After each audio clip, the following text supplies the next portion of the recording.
Kate the dummy. Anatomically correct, dummy. Chest caved in supposedly during first aid training. The design of the chest is not suitable for first aid training. So then why was it caved in the first place? Anatomically correct, dummy. Why? Alright, we are here today taking a look at a little banger by the name of Field Hospital, Dr. Taylor's Story. Now, I'll be honest with you, this is one that I've been meaning to get around to just because I saw it when it first released a couple of weeks back. And by the looks of it, it reminded me a lot of two games which I thoroughly enjoy. Number one, it's got that entire very uncomfortable propaganda paranoia feeling of a Papers, Please in the background, where, you know, your actions are being watched. And the second thing it reminded me of was a game that we played on the channel not too long, or maybe it was a long time ago now, who knows, called Miss Squeaker's Home for the Sick, or something to that degree, where it was essentially you were playing the role of a doctor, and you had to take care of these mice in the middle of war. Well, you're doing something fairly similar here, making tough choices who lives, who dies, but here instead of dealing with mice, you're actually dealing with actual humans. Amazing, right? I even hear screams of terror and horror in the background in the game.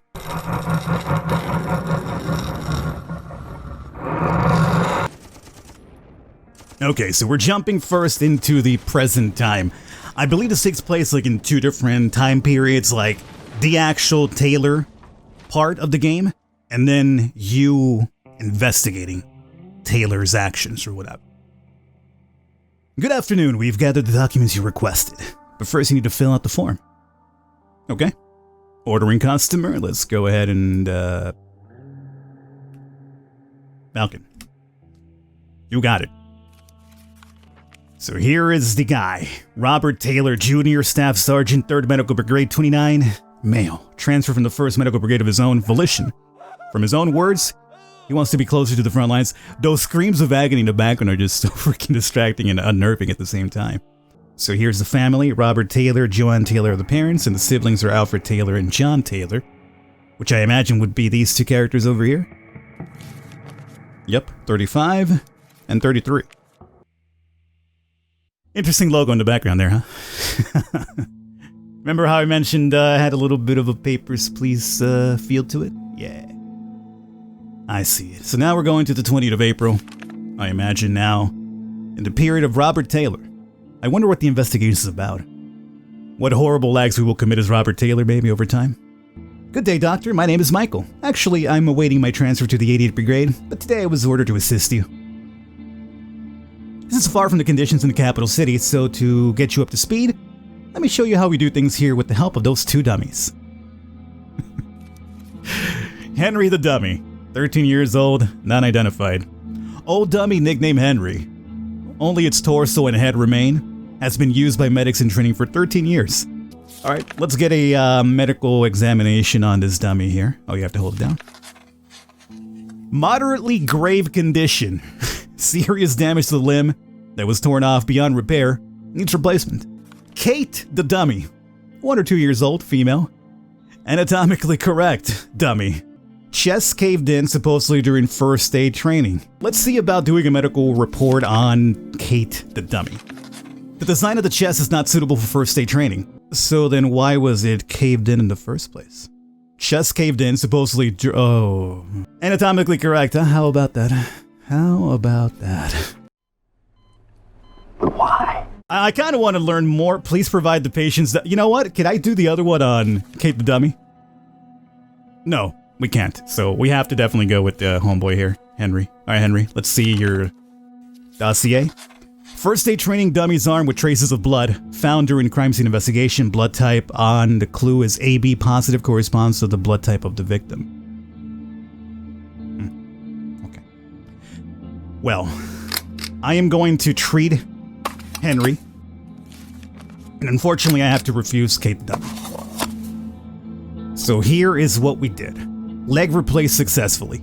We refused Kate, who has been decommissioned and no longer usable. Yeah, it's probably for the best for Kate the dummy. Who knows what horrors she experienced. As you can see, Doctor, it's nothing complicated. No, I'm afraid I must leave you. It's a pleasure knowing you. Oh, it's not complicated? You mean to tell me that little weird case right there was not complicated? It was the first one. It's already disturbing. So here we got the first patient records of our boy. At the end of every reporting period, you can learn about the fate of each patient. Our analysts have gathered the necessary information. You can find it in the apprentice or the appropriate tabs in the card. So, whatever happened to Henry the Dummy? Right leg from a dummy of a different make. Total usage terms, 15 years. Reason for utilization? Obsolescence. So, apparently he ran on, 2 more years after we fixed him up? And, well, Kate, we know that she immediately befell. Anatomically correct training dummy, chest caved in. Made in Gernsterner Kaiserreich. Reason for utilization? Beyond repair. So 3 requests, 2 beds. Let's start it up. How's her diary looking like here? Well, this was yesterday's, I guess a dummy day, huh? Today is my first day in the 3rd Medical Brigade Field Hospital. The conditions here are substantially different from what I had to work with in the capital. Good thing that Michael has agreed to help me. I know not how long I will be here, but I hope that I won't have to regret my decision. Amelia Doyle, Corporal, 24 years old, female. Lost her parents when she was 16. The workshop she inherited from her father was destroyed during the bombardment at the start of the war. She wanted to tell you that she is happy to be sent to Dr. Taylor. I'm glad you are. Eye damage, suspected burn from a spark during welding. Okay. So we got 3 requests. I'm not going to send one out just yet. Let me see what the other ones we're dealing with are. So right now she has a burn in the eye apparently. Victoria Williams, 22 years old, female, married early to Officer Richard Williams and gave birth to his son. After the war started, she couldn't bear waiting for her husband and followed him to the front lines, giving her son to the care of her parents. Leg and torso injuries due to explosive shock. Tried to rescue an injured soldier in the front lines when a tank shell exploded nearby. Alright, so that was a very selfless act, Victoria. I'll keep that in mind. Raymond Smith, 41, male. Unemployed, joined the army with the first draft, known in his squad as an avid gambler. Earned the nickname of Randy Two Aces. Complaints of headache, nausea, weakness, lost consciousness during the forced march. I definitely want to follow up on Victoria this far. And let's go ahead and see about getting a medical report here. Heavy condition. Critical blood loss, multiple bruises in the torso, no fractures, right leg needs to be amputated. Oh, it's gonna suck for you, but definitely make her a treatment. So now we got between Raymond Smith and Amelia Doyle. Let's see about checking out how serious this is. Condition is stable and the eye is clear. Oh. Well, what about you, Raymond? I mean, most of what you're complaining about, it seems like very hard, especially maybe in this time period, to point out what the problem might be, but condition is stable, is a high fever. Clinical blood analysis shows suspicious of unknown virus infection. Recommended rest and observation.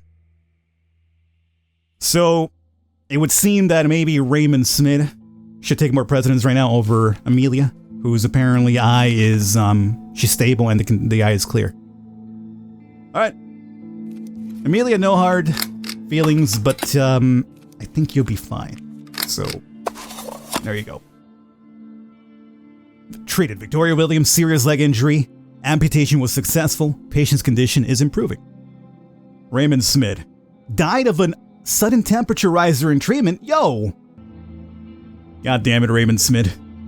Well, I feel like we did the right thing. Like, that was the right outcome. I mean, there was nothing else we could have done beyond just the observation. But, still wasn't enough to save him. Good morning, Doctor. Today we have a special patient, an Independence War veteran. We hope you treat him with all due respect, despite the current situation. Is it the one that it looks like Fidel Castro and Che Guevara's son, by any chance here? Yep. What are the odds, huh?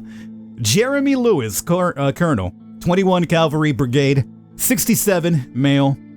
Retired Independence War veteran, claims that he went to war after his 3 sons to convince them to return, or at least to see them one last time. For his service to the country, the general staff are ready to drop all charges if Mr. Lewis agrees to leave the war zone. It's like, get him out of there. Treat him so we can get him off the field and send him back home. Intriguing. He just has a twisted shoulder for resisting arrest. I don't know about this one, boys. We might start going up against the government here really soon. Richard Williams. Oh, is that the husband of the lady who we amputated? Married early to Officer Richard Williams and gave birth to his son. Multiple shrapnel wounds, unconscious. One of the trucks in the convoy he led was ambushed. Truck blew up on a mine while making a retreat. All right. I think we definitely probably have to treat this dude. Critical condition. 30 shrapnel wounds, 2 head injuries, 3 in the chest area, 6 in the abdominal area, and 1 in the left arm, 1 in the left leg. It needs immediate surgery. Critical blood loss requires transfusion. Yeah, I think we need to treat this dude, huh? I don't have to check your health. You only have a twisted shoulder because you resisted arrest. Let's see about this patient dossier. Dossier. Corpus delicti. Unlawful entering into a military object during wartime. Prescribed punishment 15 days arrest, fine of 600 guardian marks. No sentence pronounced. Man, they want me to get you out of here, huh? I ain't gonna do it. I ain't gonna do it, dog. You keep doing you. Let's might as well, since we have a request, do this one here. Heavy condition, right humor is shattered, blood poisoning detected, surgical treatment and bone restoration surgery required. Alright, boys. Right off the bat, going up against the government is going to probably work out really well for me, but hey. Do we have any upgrades to this diary? 10th of July, yes. Okay, so we got 2 more to read, actually. I'll be with you soon. It's very hard to follow the medical ode when we can't save everyone. We simply haven't enough hands, but I don't blame the doctors who don't go on the front lines. After that terrible bombardment of a hospital during the siege of Maine upon Vestra, I'd want to stay behind myself. One of the patients died today, under rather uncanny circumstances. Maybe we could scroll down, should study each case in more detail. There are rumors traveling up and down the hospital that I was in a relationship with a female patient, and they didn't treat her because of a breakup. What utter nonsense. Oh, you mean Amelia? Oh, remember she said that she was, happy to be sent to Dr. Taylor? Yo. Okay. And she only had she had a minor injury though, that was the only thing. Case files. Did you know that you've got a very popular surname, Doctor? You're the second Taylor I've met so far. Yeah, because I have 2 other brothers here. And the patient survived, and deceased. Right. We still have one more diary here, don't we? 12th of July. We received those in yet another battle near Rivers Church. The village is gone. I don't understand why some are so stubborn in their refusal to go out there. This section of the front line has barely moved since the 3-day occupation. Today I received an Independence War veteran. Unfortunately, we couldn't talk. I have so many questions. I had to refuse him, but he seems alright. I hope he gets better. Maybe keeping him around I could have talked to him, huh? Alright. I'm seeing different paths that we could take already, which is kind of intriguing. Let's see what the outcome's gonna be for not treating the Independent War veteran. Okay, so Amelia Doyle wasn't refused. Let's see what the outcome was. In 1940, Amelia Doyle came back to her home in Nadal, which was being rebuilt after the war. She received a grant to rebuild her family workshop from the state veteran aid program, and in 3 years she opened up a second one. 37 years later, Amelia's husband Roger died after a short period of illness. She decided to transfer full ownership of the company, which at the time had 35 workshops all over the country, to her son Alfred, who had been a managing director at the company for 11 years. After that, she went into a trip around the world. Now, Doyle Mobile is an international company, which provided a broad spectrum of repair and maintenance services for automobiles and farm machinery, with more than 100 workshops in 9 different countries. Oh, she went on to do something pretty good with herself, I would say, huh? Alright. Can't be too bad about that one. Victoria Williams. I saved your life at the time. What happened? The founder of the fund, Victoria Williams, has personally faced some of the issues veterans face regularly. She went through the war. During a battle near River Church, she tried to rescue an injured soldier when a tank shell exploded nearby. As a result, the doctors had to amputate her leg. But she didn't give up. For the bravery she displayed, she received the Order of Valor. Her husband, Captain Richard Williams, was also wounded, but love and support allowed him to overcome any hardship. Her father, David, was fighting another malady altogether, cancer. Despite the doctor's predictions, he managed to live 2 years more. When he left this world, Victoria used the funds he bequeathed to his daughter to found Hope for Victory. So we were right about the husband thing then, huh? There it is, Richard Williams. Dear Major Harrington, thank you for your letter and your consideration in regards to the death of my father. He was a brave, valiant man, and I will preserve the Order of Valor he received for his participation in the battle for Vestra with utmost care, among the other family heirlooms. However, I must decline your generous offer of free scholarship in the military academy. As a matter of fact, I chose a different fate. I shall become an engineer. This may seem strange to you, but my father and mother have accepted this choice of mine with pride. May you have the same strength to support the decisions of your grandchildren and not the indoctrinate of them in the desire to participate in the bloodbaths you bequeath from one generation to the next. Michael Shepard. Unfortunately, last year ended in tragedy. As many of you know, a car accident took the life of the 5-time Lute St. Constantine Rally winner, Michael Shepard. He was a remarkable racer and a war hero. He contributed massively to the popularization of the truck rally and broke 2 world records. That's why we're honored to declare that the Lute St. Constantine Rally of 78 is dedicated to the loving memory of Michael Shepard. Alright, well, I mean, so far nothing seems too out of the ordinary, right? Okay, so we're now jumping right into autumn. Now, I do believe this game only... Oh, we have a different look here. Alright, so as I understand, this game only saves from season to season. So at this point now, we would have to go through the entire of autumn to get the next save spot. And unfortunately, we've already gone long enough with this video. So here's what I'm planning to do, because I'm very intrigued by it so far. We'll read this briefing, we will see the patient list we're getting, and then we wrap it up. And if you guys enjoyed it, want to see some more, you let me know, and we will come back next time, do a follow-up video, pick up from here, and go forward and see what's up here with Field Doctor, which so far, very intrigued. Good morning, Doctor. Today, the Dutch's Air Force raided a Slavogorian convoy, which was redeploying their forces in our territory, so we'll have more patients than usual. Unfortunately, we can't provide an additional bed, but we managed to preserve the same amount of possible requests from your hospital, despite the HQ positively bursting at the seams from all the telegrams from Severgrad. Good luck! Oh, really? So, 4 patients, 3 requests, 2 beds. Good. Anastasia Fomina,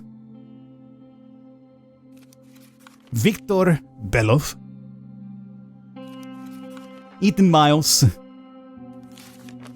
and this scummy-looking guy, John Hope. This guy with his beady eyes. It's not looking too good for you, John Hope, if I'm going by pictures alone. Anything right now that I should be reading? No. Alright, boys. I'm gonna wrap it up here for this one. Hopefully you guys enjoyed. As I mentioned, if you want to see some more, you know exactly what to do. We'll come back, we'll pick up from here. So far, I'm very intrigued by this. I'll catch you guys next time.